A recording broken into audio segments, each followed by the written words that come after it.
Good morning. Good morning to all you guys. It's 6:36. Let's go to the phones where we have Mike Phillips of Mount Carmel School on the line to talk about their school year, which is... Good morning, Mike. Afternoon, Chris and Bree and Jason. Good morning. Morning. Morning. Well, thanks for getting up and washing your muga with us this morning. Let's just talk MCS, man. So give us the status, Mike, on when's your guys' first day of classes, and as we make this return to normalcy, how parents can find out about everything that MCS has to offer and enroll their kids there. Well, we officially start August 11th. That's Tuesday. We have orientation for both parents and students on August 10th. That will be available all day long. Parents will come at different times, really at their convenience if they want to. But you know, Chris, since right before the pandemic and when the pandemic hit, we added, and it continues to be a work in progress, that additional dimension, which is the online distance learning. Okay. And we were actually scheduled to do that before the closure of the schools, and so we're very fortunate to be already working on that project, and we've continued to work on it since. So that's an element that we understand that a lot of parents will choose, and we've heard recently it might be chosen for you if somebody's testing positive, so you just kind of got to be ready for that. But we provide that option straight from the beginning, and we have a number of parents and families that have elected to do distance learning rather than what we also offer, which is 5 days in the traditional classroom setting. Are you seeing more people opting for the remote learning or the distance learning as opposed to face-to-face? No, we're seeing a good number, but not a majority. Brie, a majority are still opting for face-to-face. But of course, you know, the last few days may change things. But no, right. At least our numbers are a strong majority still prefer face-to-face. Mm-hmm. So when students return to campus on August 11th, what are the changes that they're going to see? Well, they obviously will start with those who ride the bus. We have island-wide busing, and the buses, although I don't know the how they've staggered the seats, it's obvious that they're... Yeah. They don't know either, Mike. Don't worry. We're tracking that, and they're still discussing it. So. Yeah. Well, I think they're down to 24 right. for every 60 seats, right? So everybody kind of has an idea of, I think it's staggered on the left and the right, and then every other seat on the left and the right. I think that's what they can expect. At the very beginning, obviously, when you get to the school, it's the sanitizing and making sure that everybody is screened. And so both of those will take place at the very front of the school, and we have a control center there. So students will sanitize and at the same time be checked carefully to make sure that there's no signs at all of COVID.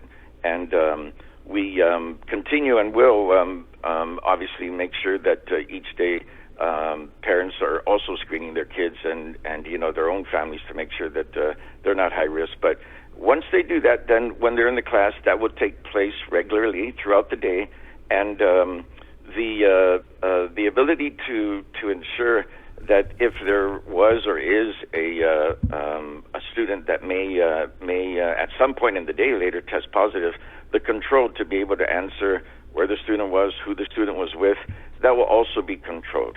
But what we're really trying to do is to provide the students with an education that is very close and consistent to what they were doing before. So we will offer all our classes, at least right now, they're all planned to go as scheduled. And, we're not going to treat the kids like they're bunkered in, a fallout shelter or anything like that. We're trying to give them that traditional classroom experience. And through that, hopefully they'll be able to get used to the mask, which they have to wear all day long, right. And deal with teachers that are wearing masks, and some of them maybe shields, depending on the situation. Right. And when they kind of get used to that, hopefully, we don't know how long that will take, but when they get used to that being the norm for maybe a long while right now, we really believe in, Chris, we continue to read all day long with regard to what the latest steps and procedures are, right. To protect kids and protect our teachers, right, and their families.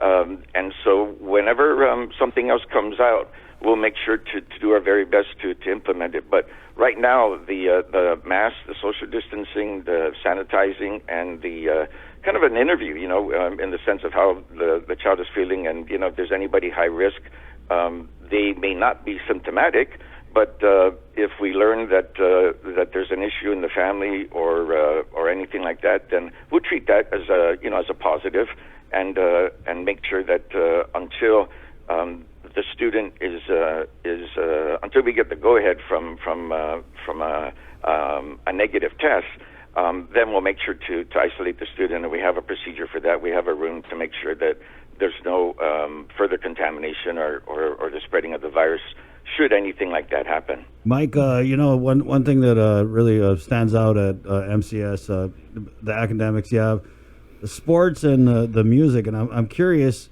what kind of measures you guys put in place for those programs that you have at MCS? Well, with music, that will go on, but of course the sanitizing is a priority. Right. Mike, I just had a big visual in my mind of like a drummer behind a big plexiglass. Well, behind the plexiglass with a big Tommy Lee Motley Crue thing where it lifts him up and then he starts spinning and. Well, as I was saying, and everybody I think has heard this by now. This virus could be defeated in 4 to 6 weeks if everybody just stayed 6 feet apart or wore a mask, right? And preferably both. And so the beauty of that is if you regulate that behavior and able to do that, you're really able to do a lot of things, almost everything. It's just making sure that, like you and Bree there, right? You guys you're wearing your mask, and even, God forbid, one of you had the virus, you would not give it to the other person, and that's what we need to control. Yeah, we can't control what goes on in the homes, but we can control to a large extent what goes on at school, and if we can prevent that, then everybody can feel safe, and that's our goal.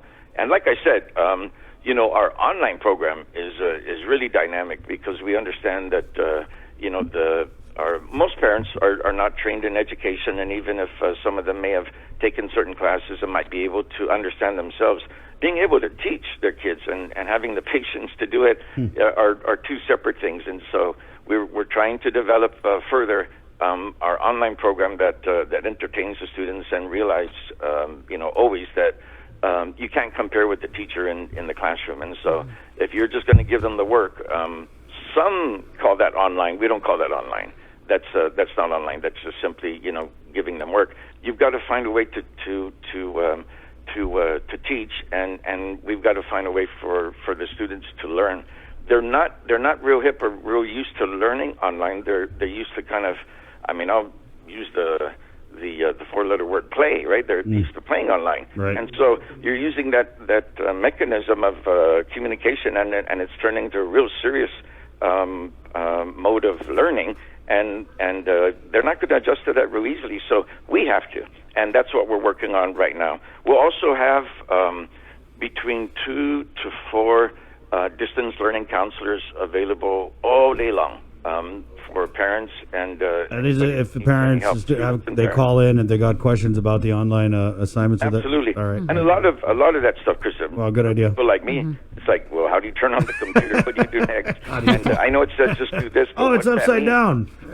Yeah, it's just new, for a lot, and for parents. So we have that in place, and they can use that even if they are a family that's participating in our in-class side of the school. Either way, it's there to benefit all parents that enroll their children at Mount Carmel. Mm-hmm. And speaking of enrollment and registration, I understand you guys have an incentive program. We have a number of programs, but one of them I think are most popular for the middle school involves public school students that are coming over. We have financial aid, of course, but we have a scholarship program for the top public school students that come over, and through that program, I think more than anything else, we've been able to attract many top public school students to come down. Our curriculum is different. It's much more broad. You take many more classes. From 4th grade up, you take Latin. And that used to be the norm here in both public and private school. And then it, like I think music and other classes, cost got in the way, and so they started to cut back in those classes. But those are also the classes that complete the education for children. And we've seen in the research those are also the types of classes like physical education and things like that that contribute in the long run to further development of children. And so when they leave your school, if you have a background in Latin, our kids, some of them will have 4 or 5 years of Latin by the time they've left. When they go on to high school and especially college, they have such a great advantage. But when you talk to a lot of people that are in their maybe late 60s and went to school in the 60s, they'll tell you whether it was public school or private school, whether it's GW or Mount Carmel, they were taking Latin. And it was just a fundamental part of education back then because Latin's a fundamental part of English. And so, like music's, a very serious part of being a human. If you're going to educate the complete child as we strive to do, that is our mission. Then you're going to have to offer those courses and find a way to do it. Right. Of course, we still have all our regular courses that are offered by other schools. But in addition to that, we have Chamorro and Latin, and I think most people understand the seriousness of our music program and our physical education program, and of course our religion program.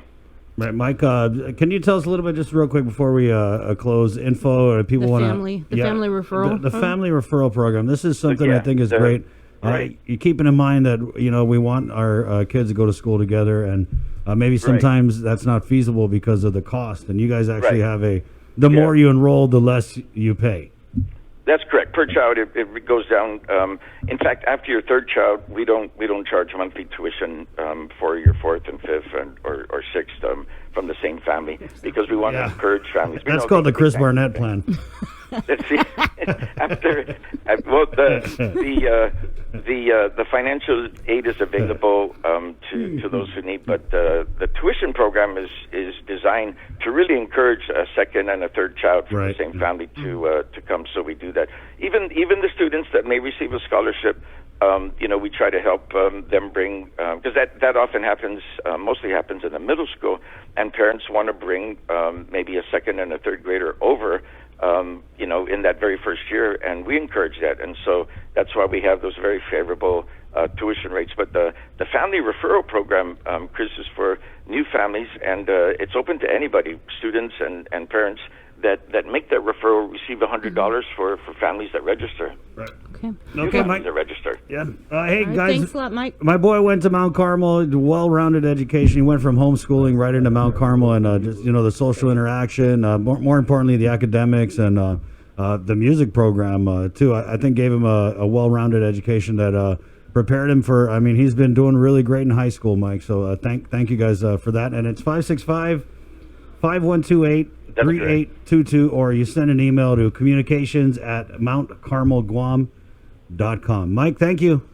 Thank you, guys. All right, stay safe. Good morning. Wear your mask. Wash your hands. Wash your thumbs. All right, don't forget the thumbs, man. Yep. Especially you hitchhikers.